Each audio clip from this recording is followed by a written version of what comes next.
Olá, seja bem-vindo ao Garmin Talks. Eu sou o Gabriel e hoje eu recebo aqui meu grande amigo Thiago Zambrano. Seja muito bem-vindo, Thiago. Tudo bom, Gabriel? Beleza, gente? Bom estar aqui com vocês. Espero que a gente possa inspirar, como você me disse, que a ideia do programa é esse, né? Inspirar as pessoas e poder falar um pouquinho sobre a carreira de dublagem, locução, como artista da voz, enfim. Estou aqui à disposição, espero que seja bom para todo mundo.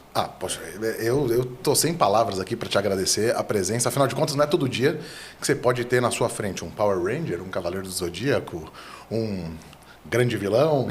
Cara, é muito bom realmente ter você aqui para poder contar um pouco, porque é uma área que é um pouco mistificada. Tem muitas histórias que rodam, né, e tudo mais.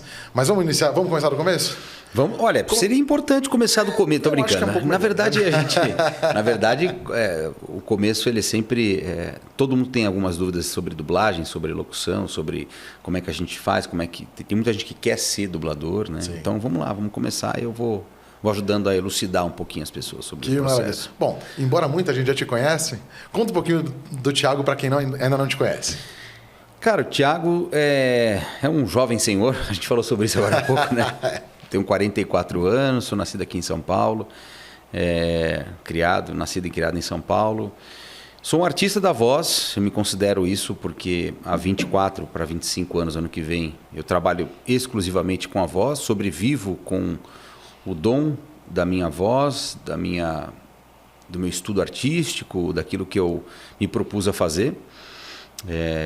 Então, me considero realmente um artista da voz aqui no Brasil. Tenho 2 filhos, sou apaixonado por eles, pela minha esposa, o Arthur, o Matheus e a Luísa. Na hora que fizer o cortezinho, eu quero que saia esse momento para eles. Por favor, faço questão, vamos mandar direto para eles. Tô brincando. Inclusive, eles são muito especiais. Eles são muito especiais, é uma família maravilhosa, sou muito sortudo, né? E o Thiago é sortudo também, né?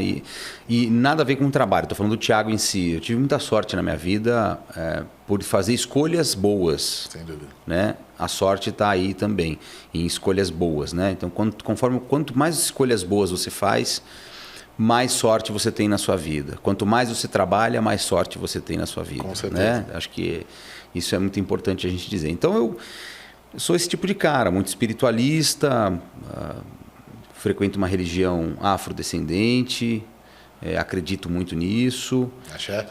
Axé.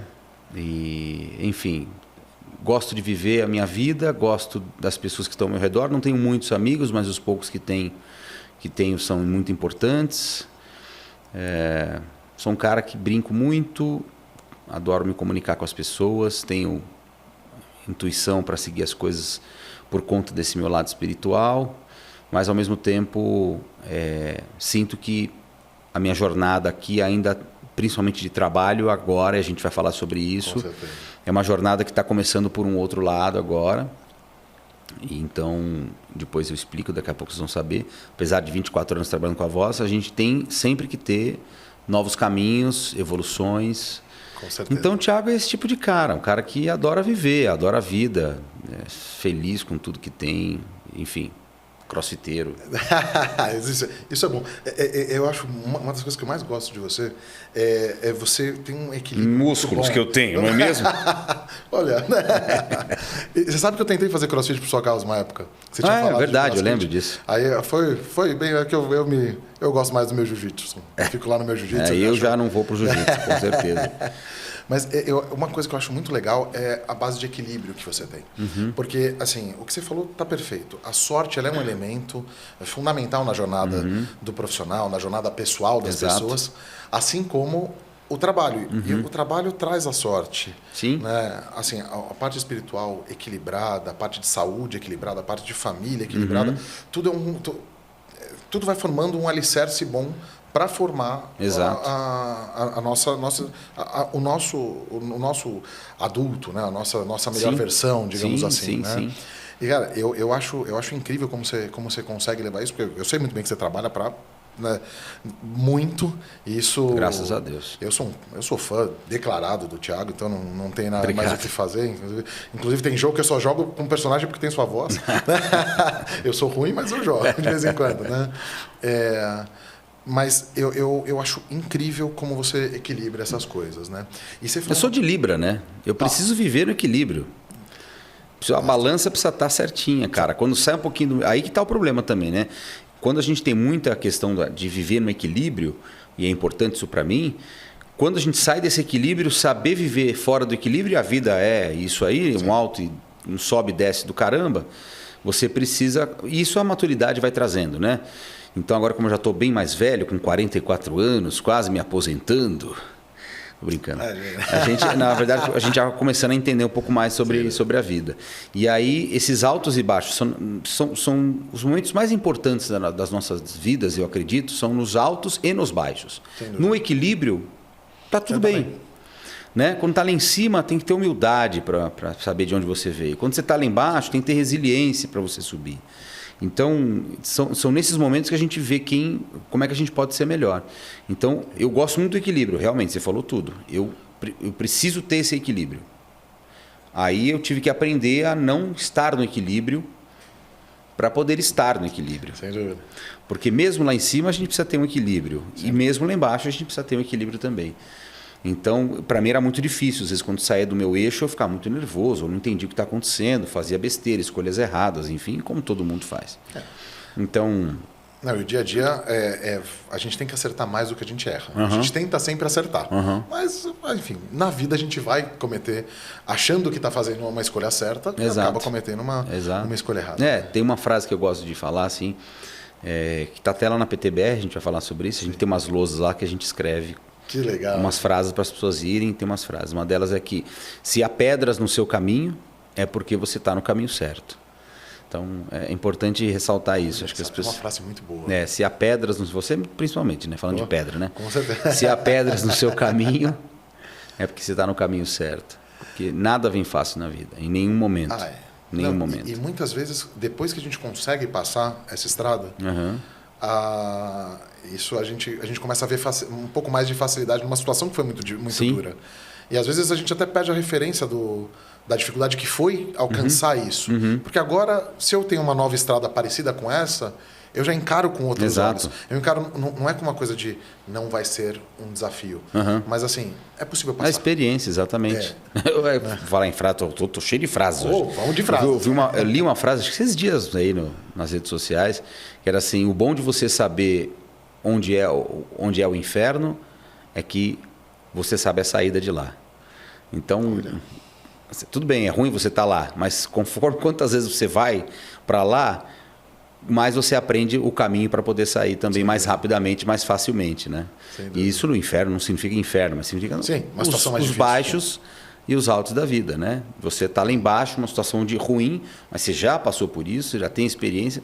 Peraí, o caminho é esse aqui, deixa eu já sair logo daqui para voltar de novo para o equilíbrio. Não, com certeza. E vamos falar um pouquinho do começo? Vamos. Porque assim, a dublagem, a localização e tudo mais, ela é uma área que muitas vezes, para quem está de longe, fala, é só pegar o microfone e começar a falar. Sim. Né? Eu já faço...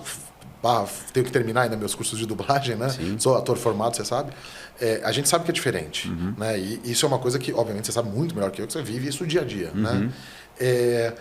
Como é que foi esse início de olhar e falar, cara, eu quero ir para esse lado, eu quero ser um dublador? Bom, para mim não começou para falar assim, eu quero ser um dublador. A parte artística, vocal minha, ela veio muito cedo. Eu com 15 anos já sabia que eu decidi que eu queria ser voz de um canal de TV, das chamadas. Que legal, cara. Era uma coisa minha, não sei porquê, é aquilo que eu digo da intuição. Então, com 15 anos eu já sabia que eu queria ser locutor de um canal de TV. Uma vontade minha. E aí eu descobri um pouco mais para frente que existia uma faculdade, eu tinha que fazer alguma faculdade, fiz comunicação, fui para a área de rádio e TV, me formei como radialista, comunicação, radialista. E lá eu comecei a entender um pouco mais o mercado da voz, porque o pessoal de publicidade e propaganda, quando faziam os TCCs, eles normalmente precisavam de locução para fazer as propagandas, enfim, para apresentar nos TCCs. Quem fazia essas locuções? Os alunos da turma, tal. E às vezes o pessoal fazia de qualquer jeito porque não sabia. Então criava uma baita peça, isso aquilo, mas não tinha uma voz adequada para aquilo, para ter uma consistência. E aí eu tive a ideia de chegar para o pessoal de áudio lá da faculdade e falar assim, olha, se eu fizer as locuções, eles não precisam de locutor? Às vezes eles contratam os locutores, tem que tirar dinheiro do bolso, tal. Não. Vamos fazer o seguinte, vou deixar um aviso aqui, que eu vou deixar o meu telefone, a pessoa me contacta, eu venho, faço a locução para ela. Nossa, mas você vai vir assim? Então não, eu venho, aí eu cobro o quê? Eu vou cobrar um lanche e a passagem do ônibus. Tá ótimo. O lanche é imprescindível. Não, um lanche. Pelo me lanche paga um lanche aí e a passagem do ônibus. Então eu deixei lá um aviso e aí nesse momento comecei a fazer vários trabalhos de locução para publicidade e propaganda. E eu comecei a pegar esse material, aí que estava o lance. Pode me dar uma cópia quando tiver finalizado? Posso. Pode me dar uma cópia? Posso. E nesse momento eu comecei também a fazer o networking com o pessoal que ia se formar e ia trabalhar. Sem dúvida. Então eu comecei a fazer locução com essas pessoas que eu fiz os TCCs. Até hoje eu faço locução. Que legal, para essa galera. Faço. Comecei assim, com essa visão de me colocar à disposição para poder resolver um problema que até então não tinha uma solução. Eles tinham que contratar alguém para poder fazer. Sim. Né? E eu estava começando, tinha muito empenho, tinha muita vontade. Eu sempre fui um cara com um ouvido muito bom para poder entender e buscar uma referência e fazer em cima de uma referência. Então, sempre foi muito fácil essa parte artística. Então, eu decidi ser locutor no começo. Nunca pensei em dublagem. Olha só. E aí, nesse meio tempo, na faculdade, eu também estava fazendo teatro. Me formei na escola Recrearte, aqui em São Paulo. Ah, sim, aqui em Pinheiros, né? Isso, ali em Pinheiros. Gabriel Catelani. Fiz umas peças com ele, com a turma, e me formei como ator. Tirei meu DRT, tirei o DRT de radialista. E nesse momento também não pensava em dublagem como ator. Pensava em figuração de novela ou comercial. Também tinha esse caminho. Aí meu melhor amigo e sócio da PTBR, há 36 anos, 37, me perdoe se eu errar a data, mas é muito tempo, né? Spencer Totti, falou, cara, abriu um curso de dublagem no Senac.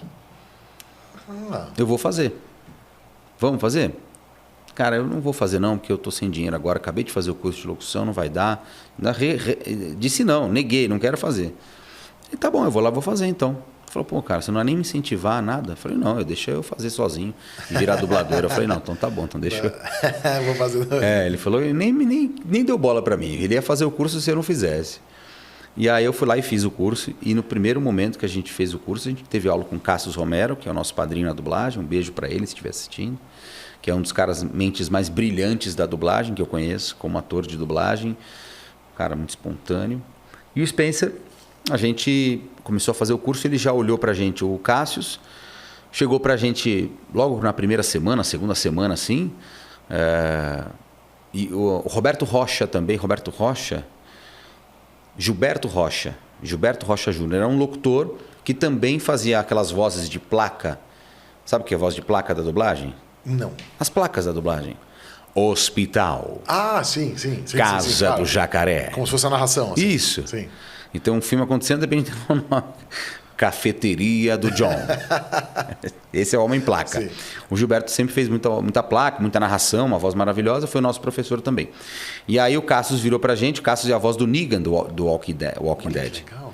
E aí ele chegou no final de uma aula lá, chegou pra gente e falou assim, vocês querem trabalhar comigo?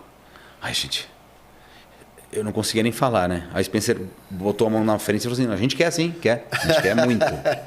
Aí eu... a gente quer muito. E aí a gente foi começar a estagiar na Centauro, que é uma das casas de dublagem aqui de São Paulo. Ficamos lá 6 meses assistindo os grandes atores de dublagem trabalhar. E nesse momento eu comecei a entender que meu caminho na dublagem estava começando mesmo. Porque a partir dali, depois de 6 meses, o Cassius colocou a gente para fazer uma pontinha. Ou um vozerio, para quem não sabe o que é vozerio. Vozerio é quando você tem uma cena de um filme, de uma série, alguma cena que está acontecendo, tem os principais ali falando, e de fundo tem uma galera no bar, por exemplo. é essa galera que a gente faz o vozerio. Então juntam 2, 3, 4 no estúdio e gravando o vozerio. Ah, não, e aí? Dá a mão pra mim, beleza? Como é que você tá? Legal, cara, valeu. Qual é que é? Tamo junto, hein? Vai até o chão. E você vai improvisando ali o vozerio e vai completando, enchendo. E fica inaudível no filme. Você não fica ouvindo aquilo. Sim. Fica inaudível. Então a gente deve ter feito um vozerio, eu fiz uma pontinha, uma participaçãozinha, eu fiz um Garçom 3. E foi uma estreia na dublagem, assim. O pessoal me pergunta, qual foi o primeiro personagem que você fez? Menor ideia. A gente trabalha hoje em dia, pô, você sai daqui, vai para um estúdio, grava uma coisa, grava outra. Até brinco. De manhã você é um médico, logo cedinho, depois, do meio da manhã até a hora do almoço, você é uma banana de um desenho, almoça, depois você é um vilão num filme de terror, no início da noite você é um detetive policial. Então você é tudo durante muito tempo. Então você faz várias pontas, vários personagens. E é legal essa coisa de a mudança de um personagem para o outro. Você precisa ter um trabalho emocional interno muito grande. É de ator, né? Não tem jeito. Só que é o trabalho de ator que nem todos os atores conseguem fazer. Exato. Uma coisa é você se preparar para um personagem. Exato, com tempo. Ele vai desenvolvendo ele aos poucos. Isso. E tal. Ali é na hora. Você não sabe o que você vai fazer. Até porque os NDAs, né, são os contratos de sigilo que a gente assina. A gente assina antes de ir trabalhar e eles não podem falar o que eu vou fazer. Quem passa na produção pra gente um trabalho de dublagem, até para vocês saberem. Oi, Thiago, tudo bem? Tem aqui 2h30 para você. Sexta você pode? 2h? Posso. Ninguém fala, oi, Thiago, tudo bem? Você vai fazer você não tem o script, um filme da Disney? Você vai fazer sei lá quem? Não. Você chega na hora e vai saber na hora, através do diretor da dublagem, qual é o trabalho. E aí você vai ter que olhar aquela cena. Porque a dublagem em si ela é uma imitação da arte que já existe. Você pode aperfeiçoar em alguns momentos? Claro que pode, né? Mas ao mesmo tempo é uma imitação, não dá para fugir disso, né? O cara vai estar chorando porque perdeu uma filha, você vai chorar porque você está perdendo uma filha também. Você está reinterpretando o que foi interpretado. Exatamente, você está fazendo a mesma coisa que o cara fez, sim, porque tem que seguir essa linha de raciocínio que o filme ou a série ou aquela obra precisa que seja. Enfim, então, voltando à minha questão do início, e aí a gente começou a trabalhar com dublagem e logo nesse início, quando eu comecei, pouco tempo depois, 2, 3 anos, surgiu um teste para eu poder, ser a voz de chamada dos canais Disney. Ai, que legal! São Paulo inteiro fez esse teste. E eu fui passando de fase. Foram uns 6 meses assim, indo fazer teste, voltar. Aí eu perguntava para o diretor, quantos tem? Tem 40 ainda, junto com você. Próxima vez que eu vou, quantos tem? Agora tem 20. E agora, quantos são? São só 10. Falei, tá. Na última vez eram 4. Aí eu, tá bom. E eu sei todos que foram, os 4 que foram. Eu e mais 3. São excelentes atores. Gente que deu aula para mim de dublagem, né? No sentido de ser grande ator. E aí passou um tempo, eu lembro que eu estava aqui em São Paulo, para quem conhece, a Praça Pan-Americana, eu estava dirigindo. Essa empresa liga, eu botei no Viva Voz. E a diretora dessa empresa falou assim, olha, tem um negócio aqui para você. Eu falei, pode falar. Você passou no teste, você é a nova voz da Disney. Eu falei... E aí, isso foi uma das grandes felicidades da minha vida, porque eu realmente concretizei aquilo que eu tive a intuição aos 15 anos de idade. Que incrível, entende? Né? Como é muito doido essa coisa de você colocar na cabeça, você botar para fora o sopro e você mentalizar aquilo e falar, eu quero ser. É esse tipo de energia que eu gosto. E sempre foi assim na minha vida. Quando eu vou fazer um teste de dublagem, muitos papéis que eu fiz, na maioria, eu não me deram os papéis, né? Os grandes papéis foram todos teste. Esse último que eu fiz por Divertidamente, foi um personagem pequeno, mas foi teste, com 2 enormes atores de dublagem, que é o Fábio Azevedo e o Rafael Rossato. O Fábio Azevedo, o Doutor Estranho. Sim, sim. E o Rafael Rossato, a voz do Mario Bros. Do filme. E de vários outros. E eu vi o nome deles lá e falei, beleza, tô com os grandes aqui. Então, parabéns. Se você quer... Como é que tem uma frase? Eu adoro frase, né? Tô todo cheio. Tô fraseundo hoje. Não, isso é ótimo. Os cortes vão ficar só... Vamos fazer os cortes das frases. Cada frase vai ter um corte. Tem uma frase que diz, se você quer nadar com tubarões, não sangre. É isso aí. Não sangra, não. Então, vai para cima. Faz os outros sangrarem. Com todo respeito. Sim. Então, eu fiz o meu melhor ali. Aí eu entendi que quando eu vou fazer um teste... Eu já vou com a minha mente dizendo, é meu. Eu saio de lá falando para a pessoa, quer anotar a escala, quando é que você quer desse teste? Como assim? Tá certo. Não, já peguei, já. É meu. Muitas vezes não peguei. Acontece. Mas eu não perco isso na minha cabeça. É uma coisa minha. Eu me coloquei, eu entendi que o universo devolve. Na maioria das vezes devolve. Às vezes está meio bravo comigo, não devolve. Mas você fechou uma porta porque abriu uma janela. Exatamente. Assim. Olha. Caramba, cadê? Frase, hein? Tá fraseiro também. Vamos inspirar. O dia das frases hoje. É isso aí, né? Bom, enfim. Então, eu tive essa felicidade de ser voz da Disney. E minha carreira de locução já de antes já estava acontecendo. Nunca parei de fazer locução. E aí começou e vai. Estou até hoje no mercado, 24 para 25 anos aí, trabalhando com a voz. Que legal, cara. Isso é uma coisa que é muito bonita, né? Porque para quem tá de fora, para quem acompanha seu trabalho desde bastante tempo, né? Você vê que o empenho, assim, a dedicação que você sempre teve com isso, sempre foi muito, muito forte. E quando você pega uma coisa assim, você está falando do canal da Disney, você está falando da magia no coração da criança, no coração do adulto. Eu fui pela primeira vez na Walt Disney World, foi ano passado. Eu me senti uma criança. Mas com certeza. Assim, mexe demais. Ninguém faz o que eles fazem. Não. Ninguém faz o que eles fazem. O brinquedo, a montanha-russa não é a mais legal. Mas a magia que tem ali é uma coisa de arrepiar. Assim, é de arrepiar, né? E essa conexão que tem com quem está em casa, ela tá pela voz. Exato. Porque assim, a frase que está lá, não é que ela não... O logo, óbvio, você tem a comunicação de marketing, etc. Agora, a voz é a comunicação humana. O que conecta, na minha opinião, é humano. Sim. Né? Que faz a criança se conectar na coisa. Isso é maravilhoso. Sim, né? Uma ideia, por exemplo, sua mãe se te ouve, sua mãe liga para você, você atende, você fala um alô, ela fala, o que você tem? A voz, ela define você. A gente tem uma frase lá na PTBR, que daqui a pouco a gente vai falar sobre PTBR. A gente tem uma frase na PTBR que a gente mandou fazer aquele neon escrito, que é assim, sua voz é única. Por quê? Porque o mercado não quer uma voz parecida com a do Thiago para poder me substituir. Não. Sim. Eles querem vozes. Não tem essa de ser igual. Por exemplo, teve um filme agora que ficou uma polêmica, porque o Guilherme Briggs, que faz o The Rock, naquele filme de Natal que lançou agora, ele não fez, porque foi uma opção dele não gravar presencialmente. Pelo que eu entendi, pelo que eu ouvi, foi isso. E está tudo certo, é uma escolha dele. E foi substituído, o The Rock, nesse filme, por um outro ator aqui de São Paulo, chamado Dlaigeles, que eu adoro, é um cara muito talentoso, e que não tem a voz do Briggs. Mas tem uma voz muito boa, tem uma voz de trabalho muito boa, uma interpretação muito boa. E ficou super bom. Todo mundo que eu ouvi falar elogiou bastante. Claro, quem é muito fã fala, putz, mas a voz do The Rock é a voz do Briggs. Legal, eu também acho. E a gente tem, quanto mais a gente manter essa coisa de boneca, é maravilhoso. Sim. Mas às vezes não dá, né? E ninguém é insubstituível. Isso é fato. Né? Isso é fato. Todo mundo pode passar por uma situação. E foi o que aconteceu. E tá tudo bem. Tem um personagem que eu peguei que pegou bastante para mim, não na questão ruim, mas eu sempre fui muito fã de Simpsons. Putz, todo mundo, né? Acho que é Carlos Santana que era o primeiro. Isso. Né? Carlos Santana não. Carlos Santana é do Baby, lá da família Dinossauro. Eu esqueci o nome do ator do Rio de Janeiro. Eu sou muito ruim para nome, cara. Nome aniversário, esquece. Eu peço desculpa, tá? Quem eu esqueci hoje de dar parabéns. Mas eu esqueci o nome desse ator. Mas sempre foi um ator durante, acho que, 15 anos. Quem substituiu a voz era muito bom também. Muito também. Diferente, mas no começo teve uma resistência normal. Exato. Eu também tive. Normal.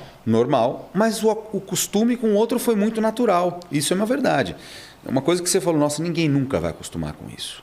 Né? Você ouvir as pessoas falarem assim, nossa, ninguém vai acostumar com isso, com essa mudança dos Simpsons. Como? Homer mudou a voz? Como? Aí você vai ver, passa um tempinho, você já está vendo e está ok, está ótimo. Foi muito bom, mas é aquela coisa, você acostumou com uma voz e tudo mais, a vida inteira ouvindo e tal. A gente também tem que respeitar tanto a questão do artista, porque eventualmente é uma situação... E o ator que substituiu não tem culpa de nada. Não, nada. E também é uma escolha do ator que optou por não fazer o personagem, ele tem todo o direito pelo motivo XYZ, que é direito dele. E também tem uma questão de mercado, né? Exato. Você tem uma situação... que o mercado pode ir para um lado para o outro. Eventualmente, acredito que as empresas eventualmente pedem algumas mudanças. Sim. Né? E também faz parte da coisa de se adaptar. E, obviamente, como público, a gente tem todo o direito de dizer, eu prefiro esse, eu prefiro aquele. Sim, lógico. Né? E não tem por que ter tanta polêmica na coisa. Né? A gente não vira inimigo porque eu acho isso ou aquilo. Né? Então é uma coisa muito legal de se ver. Posso pedir para você fazer a voz que você fez no Divertidamente? Posso, é o Lance Slash Blade, que é aquele personagem. Você assistiu ou não? Assisti. Você assistiu? Assisti. Ele é um personagem que ele é um personagem do jogo de videogame que a Riley jogava quando era muito menor, um pouco menor do que a idade que ela está no filme. Sim. E as emoções dela, uma delas tinha até a Nojinho tinha até uma quedinha por ele e tudo mais. Legal. Então ele era meio um galã assim um galã que usava uma espada, assim, ele era meio medieval, e ele falava: "Se afastem, meus amigos, porque vou." Porque vou?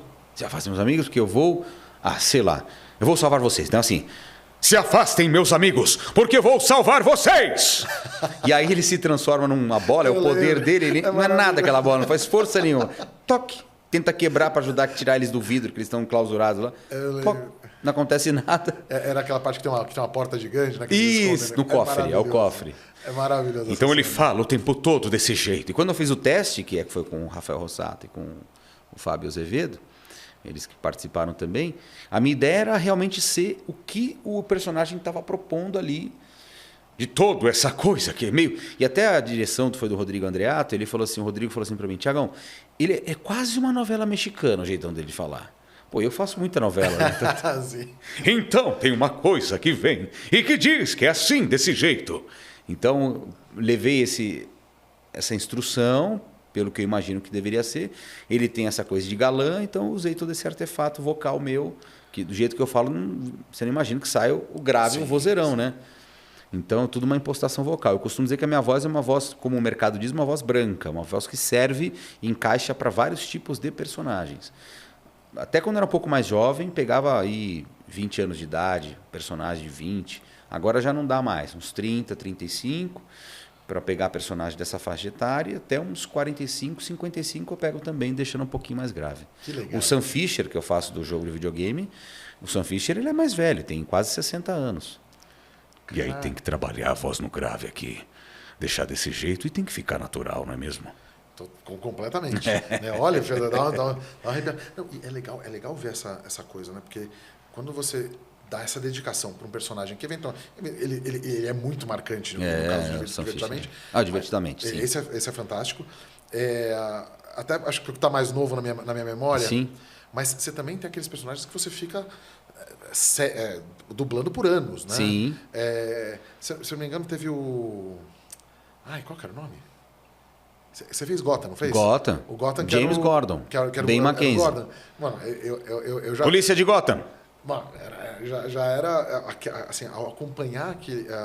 E todo mundo fala de Gotham, mas só tiveram 5 temporadas. É porque... Só 5? Só 5. É que Batman... O universo Batman é muito querido, né? São fãs alucinados pelo Batman, né?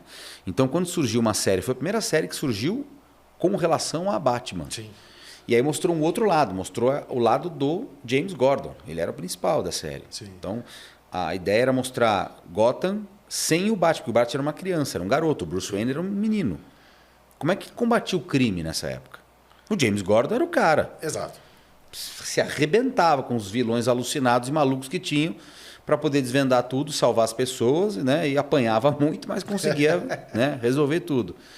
Então, e foi um teste que eu fiz, e quando eu ganhei esse papel, eu fiquei muito feliz, cara. Porque, cara, Gotham, o James Gordon foi um personagem que alavancou minha carreira brilhantemente, assim. Eu acredito também, um trabalho... Eu tive um primeiro momento de carreira que me alavancou, que foi o Toma de Ícaro, no Prólogo do Céu dos Cavaleiros Zodíaco. Esse aí eu tava com medo de entrar nisso, porque eu já tô arrepiado, gente. Eu sou fã de Cavaleiros Zodíaco. O Toma de Ícaro, mas eu era muito novo. Eu ouço minha voz fazendo o Toma, já não consigo mais chegar naquele timbre mais jovem, sabe? Mas eles mesmos, né? Os personagens dos Cavaleiros Zodíaco, eles são muito jovens. Foi bem no início né? da minha carreira. Quem me dirigiu foi o Marcelo Campos, que é a voz do Mude Ares. Sim. Ele que me dirigiu nessa época. Eu sou de Ares, eu sempre fui fã dele e eu acho a voz dele maravilhosa. É, muito bom. É maravilhoso. É um grande professor, um grande amigo, um cara talentosíssimo. Então, tem personagens que alavancaram a minha carreira. O Toma de Ícaros foi o primeiro, que eu fiz, foi um filme de cinema, o primeiro protagonista, o antagonista de um filme de cinema, dublado na Alamo, que não tem mais, né? Versão brasileira Alamo. Não, das centrais de dublagem, acho que a que mais me marcou foi a Herbert Richard. A Herbert Richard é Rio de Janeiro. Porque a voz...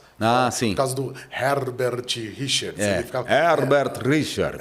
É uma palavra que me marcava muito, né? Para mim, eu sempre lembrei, claro, Herbert Richards, todo mundo lembra, mas aqui em São Paulo sempre foi versão brasileira AIC São Paulo. AIC São Paulo eu já ouvia muito também. Mas enfim, então, Toma de Ícaros, James Gordon, e aí depois a gente pode, dando um pulo aí mais para frente, teve a parte dos games, veio o Sam Fisher. E aí, depois do Sam Fisher, o Cypher de Valorant. O Cypher é fantástico. O Cypher deu uma hype incrível na minha carreira, porque eu entrei para o mundo dos games na Riot, que é uma das maiores, né, do mundo, que tem como LoL o grande jogo. Eu adoro jogar LoL, eu jogo Valorant também. Eu gosto mais, o LoL é o grande jogo da Riot, né? Mas o Valorant virou muito querido, muito rápido.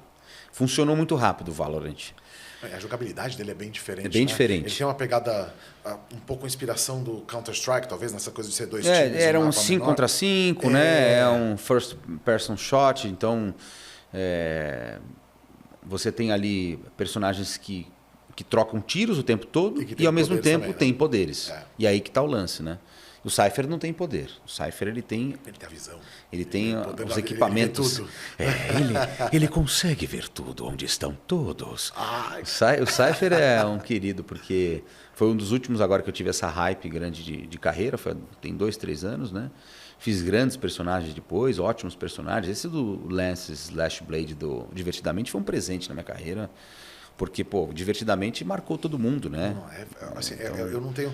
Quando a gente fala de Divertidamente especificamente, tanto o primeiro quanto o segundo, eu acho uma obra... Eu acho o filme inteiro uma obra-prima maravilhosa. Porque a maneira como se aborda cada ponto... Sim. Na coisa, eu acho surreal. Não, por isso que demorou tanto tempo para fazer. Que tem que estudar muito ali. Não é um trabalho só de uma pessoa. Tem estudo ali. A gente ficou sabendo que tiveram terapeutas clínicos e psicólogos e psiquiatras que entraram em toda a história para entender realmente esse universo do crescimento, né? Da Riley, inclusive. Sim. Enfim, e aí voltando para o Cypher, né? Tem o Sam Fisher, que eu acabei de falar, que foi um personagem que tem até uma curiosidade, posso até contar um pouquinho. Tá dentro do roteiro? Como é que tá aí? Vamos lá. Tá certo? Fica tranquilo. Então tá bom. O Sam Fisher em 2014 eu dublei uma curiosidade, tá? Em 2014 eu fiz o game do Sam Fisher chamado Blacklist, né? E aí eu fiz o teste para fazer o vilão do jogo, não o Sam Fisher. E eu passei no teste e fui fazer o vilão. Tô lá fazendo o vilão. Quem está me dirigindo não era do Brasil, era uma diretora de fora, de Los Angeles, que fala um espanhol e era contratada direto da Ubisoft para poder dirigir, junto com uma outra empresa. E eu tô lá fazendo o vilão, 2 horas gravando, já o vilão, cansado, tal, aquela coisa. De repente me deram um café. Eu falei, beleza, ótimo, vamos tomar um café, tomar uma água. Um café demora uns 10 minutos, 5, 10 minutos para você tomar e voltar para o estúdio. Meia hora depois ninguém tinha me chamado ainda. Aí eu fui na produção e falei, escuta, eu preciso, pode ir embora, acabou, porque... Não, eles estão conversando lá com a Ubisoft lá em Paris. Eu falei, como assim estão conversando com a Ubisoft? Com o cliente, né? Ela não me falou Ubisoft porque não podia falar, mas eu estou falando que já tem... Muito tempo. E ela está falando com a Ubisoft mesmo? Porque tá falando com um cliente lá em Paris. Eu falei, tá bom. Quando volta a notícia. Olha, é o seguinte, eles mandaram um trecho da sua voz, eles querem que você faça o Sam Fisher. Eu falei, caramba. Mas e tudo que eu fiz aqui? Eu me entreguei bem para esse vilão aqui, caramba. Ia ficar um belo vilão. Brincando. Você vai fazer o Sam Fisher. Ah, tá. Então, sim, lógico. Vamos fazer o Sam Fisher, então, claro. Então, vamos começar a gravar. Eu gravei mais uma horinha, porque eu estava cansado, né? Sim. Gravei mais uma hora e meia. E quem ia fazer o Sam Fisher acabou fazendo o vilão. Que legal, Eles fizeram uma troca aí. E aí depois o Sam Fisher entrou em vários momentos da história da UB, enfim. Ele é um personagem muito querido, muito especial. E aí ele entrou no Rainbow Six, Ghost Recon Breakpoint, que foi um jogo que a gente dirigiu, a PTBR fez toda a localização desse game também. Enfim, e aí ele várias participações. As notícias que estão correndo por aí, eu não sei de nada, tá, gente? Eu posso falar porque eu não sei, de verdade. Mas porque não, o pessoal, o pessoal fala, dublador do Sam Fisher disse. Não, dublador do Sam Fisher não falou nada. Pode ler, tá no Google aí, que a Netflix e a Ubisoft estão promovendo uma série animada do Sam Fisher. Que legal. Então, pode ver aí. Não gravei nada, não sei de nada, não tem nada, ninguém me chamou para nada. Se estão gravando, eu não sei. Mas espero que me chamem, ok? Porque são 11 anos fazer o Sam Fisher, né? Então, vamos manter isso. A Ubisoft já me reconhece como a voz oficial do Sam Fisher. Então, que legal, cara. Então, fico bem feliz com isso. Acho que eu sou um dos únicos que a Ubisoft tem esse carinho, porque a gente se fala por meio das redes sociais, eles me convidam para eventos.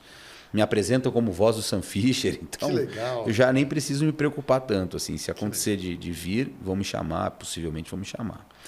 E vou ficar muito feliz em comparecer mais uma vez. É um velho amigo. Que legal. É um velho amigo. Que legal. E aí, pode falar. Não, e essa conquista é uma coisa importante, né? Porque, veja o seguinte, você teve... a gente chegou na parte da dublagem, mas a gente teve um curso de teatro, a gente teve um curso de dublagem, teve trabalho com localização. Curso de locução. Teve o trabalho pro bono, a troca de lanche, né? Sim, a troca do lanche. Sim, a gente está falando de uma carreira de 24 anos, né? O mérito que você tem tendo essa estabilidade, fazendo sempre um trabalho excepcional, né? É muito bom ter esse reconhecimento também. Por exemplo, que você acabou de falar, a Ubisoft entende que você é a voz do cara que... Sim, até então sou eu. Animal. Né?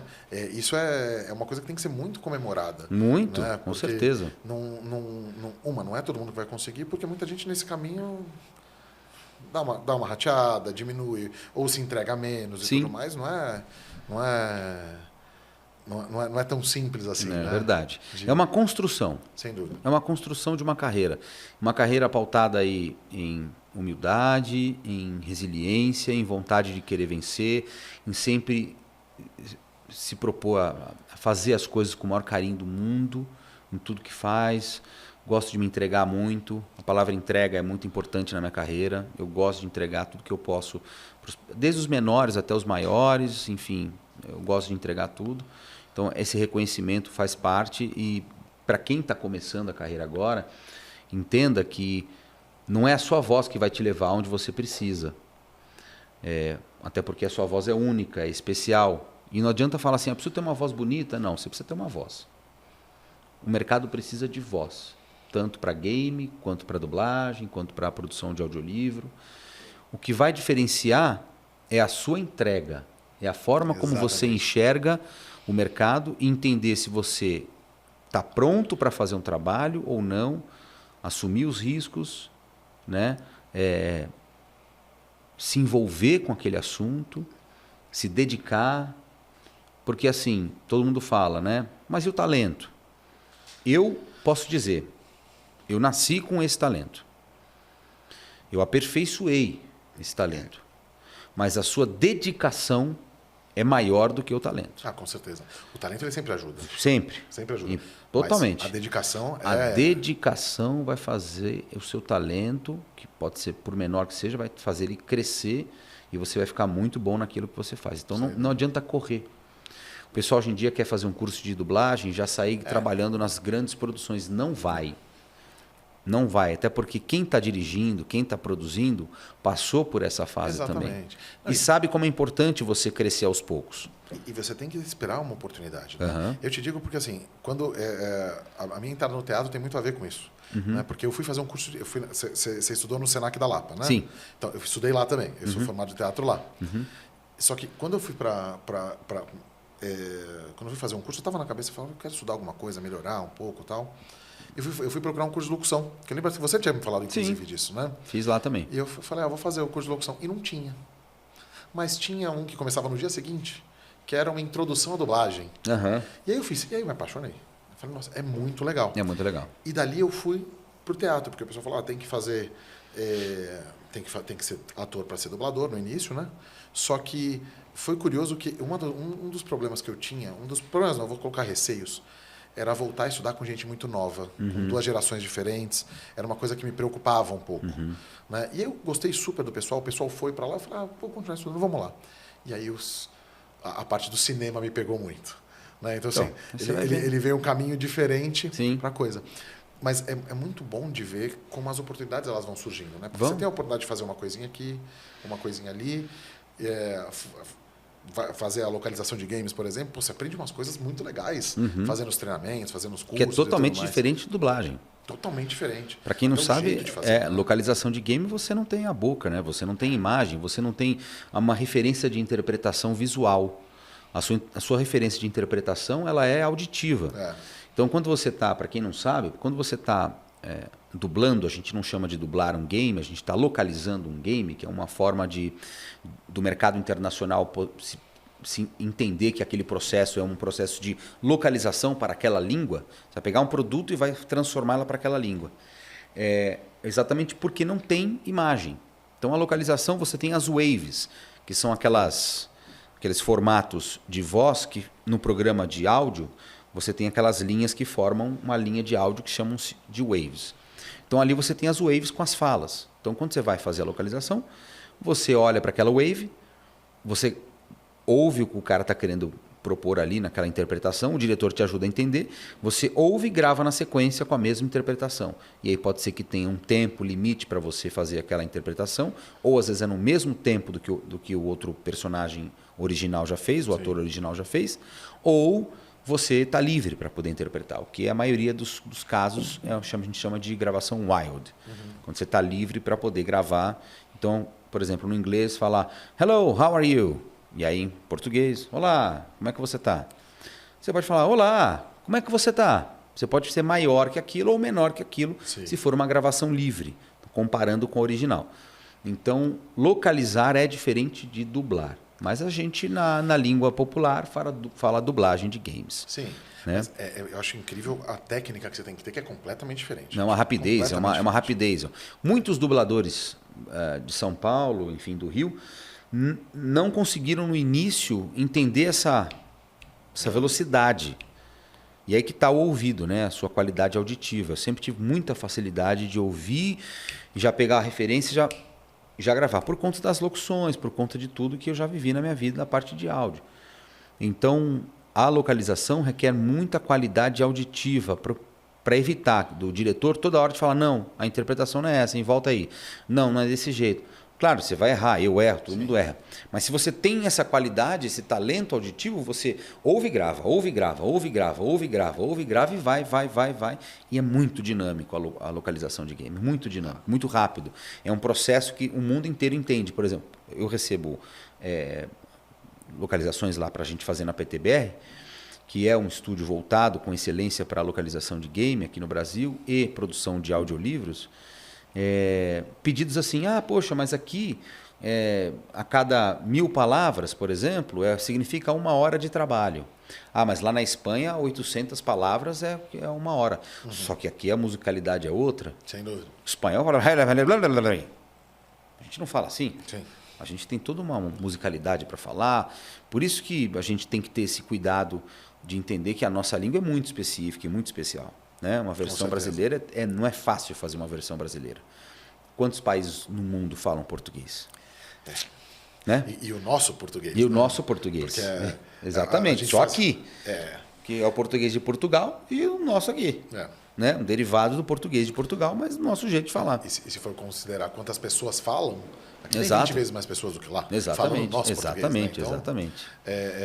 E como é que foi depois dessa carreira brilhante que você tem, dedicação, etc., chegar no momento de falar, tá na hora de empreender, tá na hora de olhar e falar, cara, aqui eu vou pegar meu parceiro, que é o Spencer, Sim. né?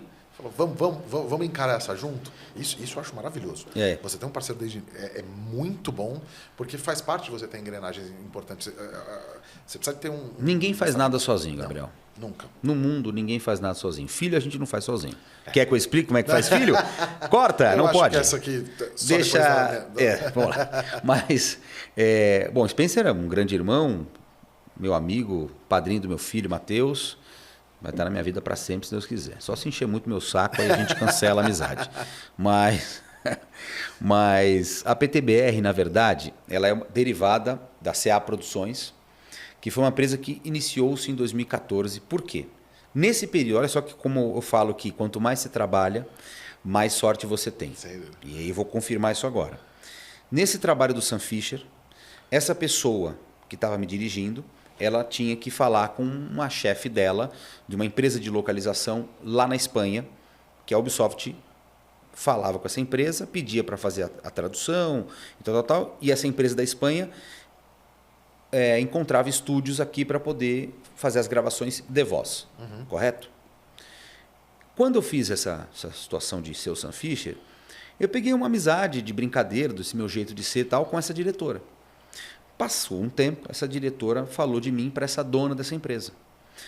Gostou muito, isso, aquilo, tal. Essa dona dessa empresa entrou em contato comigo. Por e-mail. Oi, eu sou tal pessoa, tal. Você fez trabalho assim, Sam Fisher, tal. Beleza. Oi, como é que vai? Tudo bem. Tem um projeto novo entrando. Eu estou com um estúdio aí em São Paulo, que não era aquele que eu já tinha feito o Sam Fisher. Quero saber se você quer dirigir essa dublagem, essa localização. Eu falo dublagem, corta. Essa localização pra gente desse novo jogo, 2014. Falei, vai ser um prazer. Não entendia nada. Vai ser um prazer. Lógico. Não sabia nada. Mas beleza, fui me inteirar do assunto com quem entendia.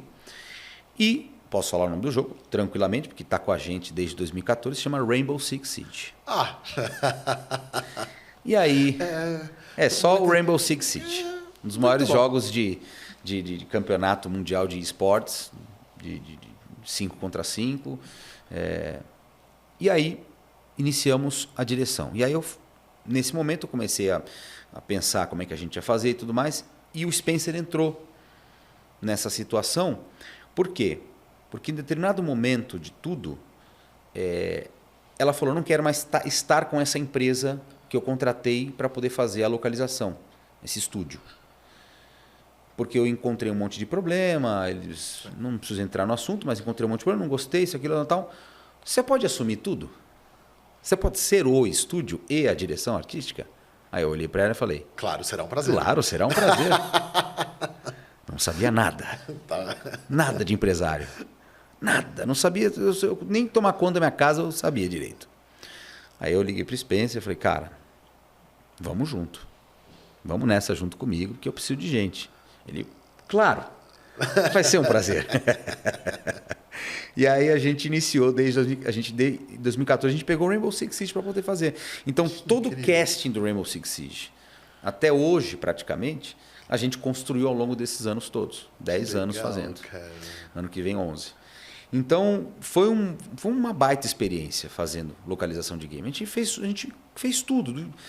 Produção, direção, casting, pagamento de ator, definição de horas, valor, isso e aquilo, técnico, estúdio.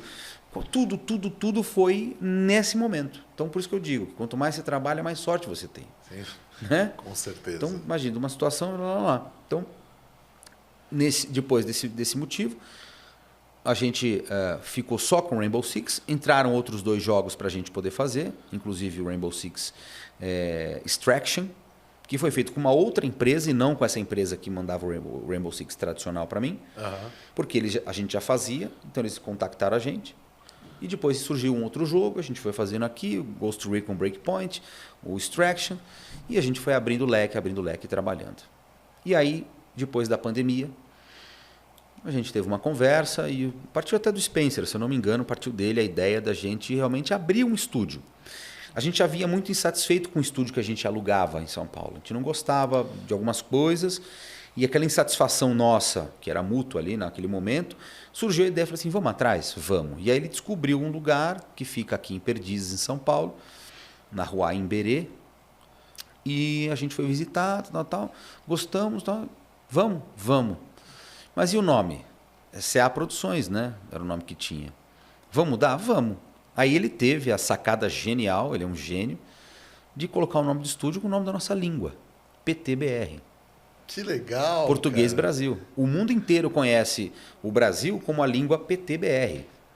Que legal! Então, cara. o nosso nome é o nome de estúdio. Qual é o nome do seu estúdio? Estúdio, praticamente. Que é PTBR. Que legal! Então, você vai procurar nas redes sociais. Eu quero localização em PTBR. PTBR. Já está ali, já. Cara, isso é muito legal. Foi um genial. Não, genial. E aí a gente abriu a PTBR. Nesse meio tempo, a PTBR virou um estúdio em excelência já por conta desses anos todos de localização. Fizemos outros trabalhos, temos outros trabalhos em vista aí que eu não posso falar, não posso mesmo. Não, por favor. Senão eu perco o trabalho e perco tudo. Não queremos que isso aconteça. Queremos conversar muitas vezes aqui sobre outras coisas. Mas, e aí o Spencer, que é um excelente narrador de audiolivro, um dos maiores do Brasil, tinha muito contato com o pessoal de audiolivro. E aí a gente estava com estúdios disponíveis. Ele contactou esse pessoal e começou a trazer trabalho de audiolivro. Então, a nossa empresa se baseia em audiolivros, ou seja, a gente produz audiolivros para as grandes plataformas. Um dos nossos maiores clientes é a Audible. A gente faz muito projeto para a Audible. Inclusive, saiu um agora excelente, eu posso falar, porque já saiu, que é o Assassin's Creed Gold. Que legal. Que é uma localização, ou seja, a gente pegou um livro e transformou aquele livro em uma radionovela. Que legal. Então, vários atores trabalharam com a gente, fazendo toda a interpretação de cada um dos personagens, construção de áudio, sonoplastia, masterização, e está lá na Audible para poder ouvir. Olha, esse eu vou colocar na minha lista. É Assassin's Creed Gold. A gente tem muito orgulho porque foi um primeiro trabalho grande que a gente fez, diferente de audiolivro, que é um audiodrama, como a gente chama. Então, foi uma construção maravilhosa, com a direção artística do Spencer, minha. Enfim, e a equipe da PTBR inteira trabalhando super afinco e vontade para aquilo crescer.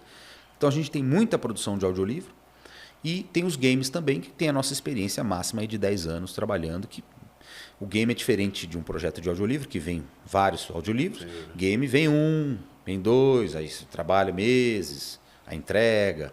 Então, não é um giro. Adoraria que viessem 5 de uma vez. Eu falo, não tem o que fazer.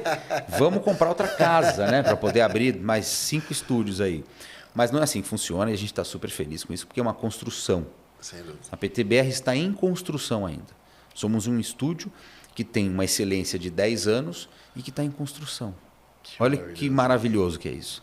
Você tem a possibilidade de pegar um projeto novo, com uma base ferrada, enorme, linda. E muito gabarito também. Muito gabaritado. E construir essa história a partir de agora. Então, essa é a novidade, né? Esse é o meu propulsor todo dia, né? De fazer aquilo crescer junto com o Spencer, da gente dominar um pouco mais esse mercado e conseguir vencer através de tudo que a gente acredita, né?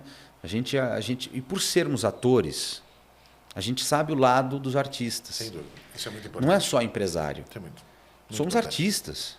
A gente sabe das dificuldades. Esse projeto do Assassin's Creed, a gente teve a possibilidade de você tinha lá personagens mais velhos, só que o que a gente fez? A gente pegou e falou assim, não, vamos dar oportunidade para os dubladores mais velhos mesmo, que quase não tem trabalho. A gente chamou um ator, que eu não vou citar o nome agora, mas um ator que de voz, de dublagem, que quase não estava trabalhando e estava muito desesperado, muito assim, e ninguém estava chamando, ou chamava muito pouco. A gente chamou ele para poder fazer 2, 3 papéis. E ele não tinha dinheiro para pegar a condução. A gente pagou a condução dele, com muito amor e muito carinho. Falou, estou mandando um Uber aí te buscar, vem aqui te levar, pagamos o cachê dele direitinho, tudo mais. A gente fez questão disso. Então, o olhar que a gente tem na PTBR é um olhar não de empresário somente. Claro que toda empresa quer ganhar dinheiro, quer vencer, quer ser uma boa empresa para o seu público, mas a gente tem um olhar de artista. E a gente entende as dificuldades e essa sensibilidade é o tempo todo dentro da PTBR. E esse lado é importante muito falar, porque assim, você tem essa comparação entre empresário e artista, né? Ela é um papel fundamental do empresário, né? Sim. É se preocupar com a sua equipe, por mais que sejam contratados eventualmente, né? Porque para quem não sabe, ator, dublador, etc., só ganha quando trabalha. Exato. Né? Você não tem nada. Então, por exemplo, como o Thiago falou aqui, dubladores de uma idade um pouco mais avançada estavam sem trabalho. É uma coisa muito complicada. Né? Então, é maravilhoso. Meus parabéns por ter tomado essa iniciativa, porque realmente é muito importante. E esse pensamento, encarando todos os desafios, é muito importante de pensar realmente no time. E eu ia te perguntar, dentro dessa mudança de evoluir para empresário, qual você diria que foi o seu maior desafio dentro do desconhecido do mundo empresário, que você falou, cara, isso foi uma coisa mais difícil de eu fazer, mas eu consegui avançar? A gente está conseguindo ainda, né? É um processo. Você ser empresário é você deixar de pensar em você e no caso de ter um sócio, que é o Spencer, entender que não somos só nós dois que tomamos conta do negócio. Não somos só nós dois que tomamos conta. Quem toma conta do negócio sou eu, ele e a PTBR. Somos em 3. A empresa tem que ser um terceiro agente ali. Não pode ser só a base estrutural. Ela é mais uma pessoa dentro desse processo. Então, a gente tem que pensar o que é bom para mim, o que é bom para ele, o que é bom para a PTBR. E abrir mão de coisas nossas para que a PTBR se mantenha firme. Sem dúvida. E isso foi uma coisa muito diferente. Eu não tinha esse envolvimento. Sim. Mesmo eu sendo autônomo e tendo a minha empresa prestando serviço como dublador, você está ali recebendo seu dinheiro para o CPF. Para o CPF não. É o CNPJ. Ela precisa ficar estruturada. Ela fica estruturada. Porque os altos e baixos que a gente você tem precisa pessoal, deixar de ter para ela ter. É isso aí. Você não pode esquecer que ela existe. E outra coisa isso eu posso contar com maior tranquilidade, é que eu vi o meu melhor amigo de outro jeito. Como sócio de empresa. A gente teve que dividir esse... Sim. E é difícil, porque a gente sempre foi muito amigo. Muito amigo, de intimidades, de conhecer a vida um do outro, de saber as dificuldades, de confidências da vida. Então eu tive que encontrar sair um pouco dessa amizade, e foi mais difícil para mim do que para ele, porque ele é advogado. Advogado é frio, calculista. Advogado quase não é ser humano. Tem até um negócio que diz que... Não sei agora, não vou esquecer essa frase. Esquece essa frase, eu ia falar um negócio, esqueci. Mas advogado ele tem uma formação como professor de direito, enfim. Então, ele tem uma dureza mais fácil de lidar. Eu não, eu sou artista. Coração puro. Coração, né? Cara. Tá bom, tá tudo bem. Não, e não tá. Tem que estar ruim às vezes o negócio, tem que apertar. Ouvi uma frase, agora falando de frase muito boa, que o milho da pipoca, para virar pipoca, ele tem que passar por um calor horrível, uma pressão violenta. É isso, entendeu? Então eu tive que aprender, essa foi a grande dificuldade, aprender a viver nessa pressão. Sim. Essa pressão constante do dia a dia. E aí entender a minha amizade com ele, e a gente separar um pouco isso, e se entender como sócios, pensando na PTBR, e a gente fazer com que a coisa fique mais fluida, como hoje já está. Depois de 2 anos e meio, a gente está mais organizado em tudo, né? Não, e isso é uma coisa que é fundamental, né? Essa conexão de sócios. A gente está falando de 2 pessoas muito diferentes. Uhum. Né? No meu caso, você conhece meu irmão também, a gente é muito diferente, mas assim, é muito importante ter esse equilíbrio de forças, né? Porque na minha empresa a gente tem uma frase também: eu sou o cachorro louco e ele é a coleira. Uhum. Então a gente vai para frente na velocidade certa. Exatamente. Para não sair correndo. Uma hora você puxa e outra hora ele segura. Então assim, a gente consegue ter um equilíbrio para avançar. E a gente tem um ecossistema inteiro. Né? Tem muita gente que depende das nossas decisões. Exatamente. Então uma decisão, como você falou, a decisão de vocês trazerem pessoas de uma idade mais avançada, a decisão que a gente toma todo dia, de vou trabalhar com produto, vou trabalhar com uma coisa assim, assado, ela influencia muita gente. Uhum. Né? Então, é uma coisa besta. Mas, se você não tiver uma relação excepcional com os seus clientes, por exemplo, a sua equipe fica sem trabalho. Uhum. Então, ter esse equilíbrio e trabalhar nisso realmente é um lugar que não é fácil, eu sei muito bem. Né? É bem diferente da situação de artista. Não, você se pergunta, meu Deus, tá tudo, é isso mesmo, desse jeito, não é? É uma loucura. Olha, eu vou te dizer uma coisa, que com um pouco mais de anos nessa cadeira. No futuro você vai ver que vocês vão conseguir construir muita coisa. E os frutos, tanto de vocês quanto dos outros, eu acho que o que mais dá alegria realmente é o fruto dos outros, é o fruto da sua equipe. Sim. Você vê a sua equipe construindo as suas coisas, Sim. a sua equipe evoluindo. Exato. Isso dá uma alegria. Dá, mas é uma forma de você entender que você está no caminho certo, né? Você está ajudando as pessoas, que você está construindo parcerias, ajudando a formar famílias, a sobrevivência. Dá estabilidade. Dá estabilidade, eles, né? Exatamente. Então a gente luta bastante por isso também. Tiago, eu vou te falar uma coisa. Eu queria ficar aqui mais 2 horas. Eu sei que a gente está com o tempo apertado. Obrigado por você ter vindo. Quer falar mais alguma coisa? Eu queria uma coisa. Vamos lá. Dentro de todo a sua carreira. Certo. Qual a dica que você daria para quem está olhando agora o Tiago e falando, olha, eu quero ser um dublador? O que você falaria para essa pessoa? Paciência. Paciência é a primeira coisa. Mas não deixar de ir atrás do seu sonho. Não pode deixar o sonho de lado. Se seu coração está dizendo, eu quero ser dublador, você tem que fazer o máximo possível para mostrar para o seu coração. Ou que você tem esse caminho na sua vida, ou que você não tem e você parar com isso. Porque tem gente que não para, que insiste numa coisa que às vezes não é do caminho da pessoa. Ela precisa ter uma intuição, uma paciência para se ouvir. Para dizer, não, está tudo certo. É isso mesmo, está difícil, mas é isso mesmo, quero continuar. Então você tem que continuar. Porque mesmo você fazendo, como dizem, o que precisa ser para dublador? Se tornar um dublador. Você precisa ter o curso de teatro, você precisa ter um registro como ator, você precisa fazer um curso de dublagem para entender a mecânica e a parte técnica, e você precisa ter paciência.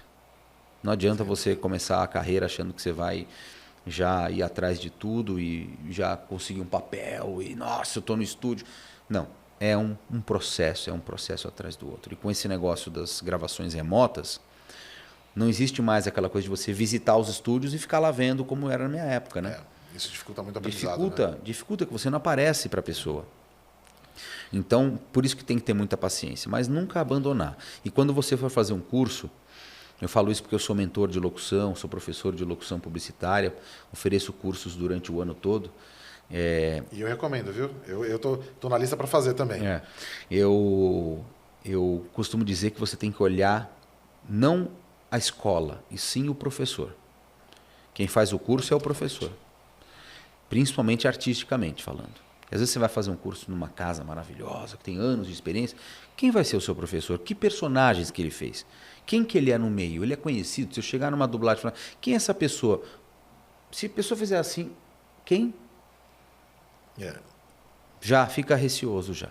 E também Porque é esse cara, essa pessoa que vai te dar a instrução que você precisa e as dicas valiosas para você seguir sua carreira. Não é outra pessoa, não tem um livro, uma apostila de como dublar, capítulo 1. Não tem. E não esqueça, sua voz é única. O mercado não quer voz bonita. Eu tenho uma voz linda, eu sei, tô brincando. Maravilhoso. Mas o mercado não quer voz bonita, o mercado quer voz. Que legal. Cara. Só não pode ser gago, infelizmente não tem como, né? Aí você tem que tratar. Aí você trata e você começa. Porque senão você vai ter muita dificuldade. Com certeza. Isso é uma lição que fica muito importante para quem está começando. Né? Sim. A paciência, a calma, a persistência, se você investir, assim, acreditar no seu sonho, acreditar em você. Né? Isso é maravilhoso. E, bicho, eu não tenho nem como agradecer a tua presença aqui. Imagina, eu que agradeço. Já fica aqui o convite para novas conversas. Bora, vamos conversar. Tá? Porque nós vamos ter muito papo aí. Essa é uma área que, você sabe, eu sou apaixonado por isso. E adoro o seu trabalho, cara. Acho que você está mais do que certo em ir. Inclusive, como eu falei aqui, eu tô na lista para fazer os próximos. Eu até tenho um spoiler para dar. No ano que vem, eu quero. Já está em produção, eu quero apresentar um workshop para esses novos influenciadores que vivem dos seus trabalhos com Reels, com os TikToks da vida que eles fazem. E às vezes ficam pensando assim, poxa, como é que eu faço para poder falar sobre o meu produto ou sobre o que eu tenho para poder fazer de uma forma que a pessoa goste e curta. Então, eu estou promovendo aí, possivelmente o ano que vem, um workshop para Descubra a Sua Voz. É o nome do workshop. Que legal, cara. E aí essas pessoas vão ter a possibilidade de fazer pequenos textos, narrar da forma como ela pensa. Eu vou dar um pouquinho da minha experiência, mostrar como é que funciona melhor. Mas se for para dar uma dica, para você que está já vendo a gente aqui, já aproveita para dar uma dica, eu gosto de compartilhar mesmo. Seja a sua voz mesmo. Não queira ser a voz de ninguém. Não queira ser igual aquele narrador, igual aquela narradora. Não, seja a sua voz. Porque sua voz, eu disse, a sua voz é única. E a sua Então, história também. isso é uma carreira que você precisa entender. Uma dica que você precisa entender. Você precisa ser a sua voz. Então, ano que vem tem novidades aí. Você pode contar comigo que eu vou estar presente aqui também. A gente volta aqui para falar delas. Que tem muita gente que quer melhorar, quer falar, ai, será que o cliente vai gostar desse meu jeito de falar? Não, ele quer, se ele está querendo você, porque ele quer essa sua voz. Só precisa aperfeiçoar. Sem dúvida. Só precisa entender uma mecânica ali para fazer bem feito. Cara, que legal. Bicho, muito obrigado pela sua presença. Agradeço. Vamos seguir, vamos fazer de novo. Bora. E tamo junto. Obrigado É isso de aí, novo. eu que agradeço. Valeu, meu querido. Obrigado. E para você que está em casa, gostou, curte, compartilha e vamos que vamos.